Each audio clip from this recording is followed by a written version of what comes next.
Do you think this past weekend was a fluke for those guys, or are they on the way up?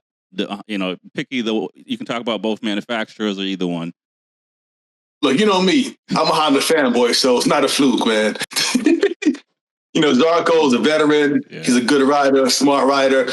They have, I forgot what it's called. They have more practice time during races, right? Because they're so behind in points. Yeah, I think they can do more testing. Yeah, more testing. I mean, so testing on a bike is like having a session or two before the race. So it does help. So yes, I feel that closing the gap, but the gap is so big, it's not going to close. But they are getting closer. So not a fluke at all. I don't know, man. I love Luca, Johan. I think I'm not sure what Honda's doing at this moment. I think because it doesn't even seem that they're really collecting data or anything, right? Because how far back they are consistently. They're usually the last two riders. This weekend, something happened as far as their performance. But I would have to see something the next race in order to say, yes, this wasn't a fluke. This wasn't something out of the extraordinary. But Yamaha is showing signs of improvement because it's been consistent, especially with Fabio. With Fabio, yeah. And I think the main thing is Fabio's motivation. He knows he's getting the engine. It's coming. There will be a Yamaha V4 engine coming. And it's going to be,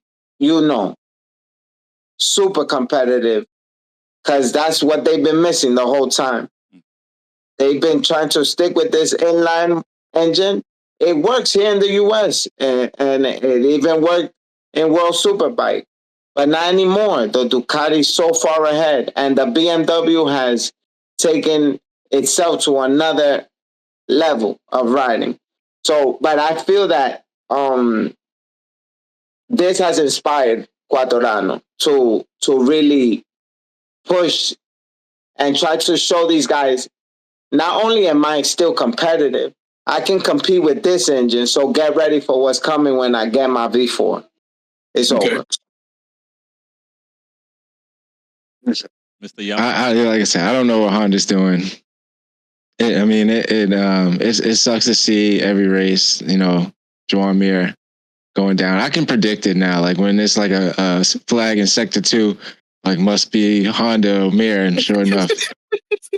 I mean, and Mir's my, I love Mir, you know what I'm saying? I rock his helmets and stuff like that, but I just don't understand the project Honda has, like Trackstar was saying, what data they're using. Like they got all this contingency right to burn up all these tracks they can go to unlimited, test anything they can, no limit on the engine, and they can't even finish top 15. I think this race especially was a fluke. I mean, Fabio definitely did good, but I mean, there's only 12 riders that finished.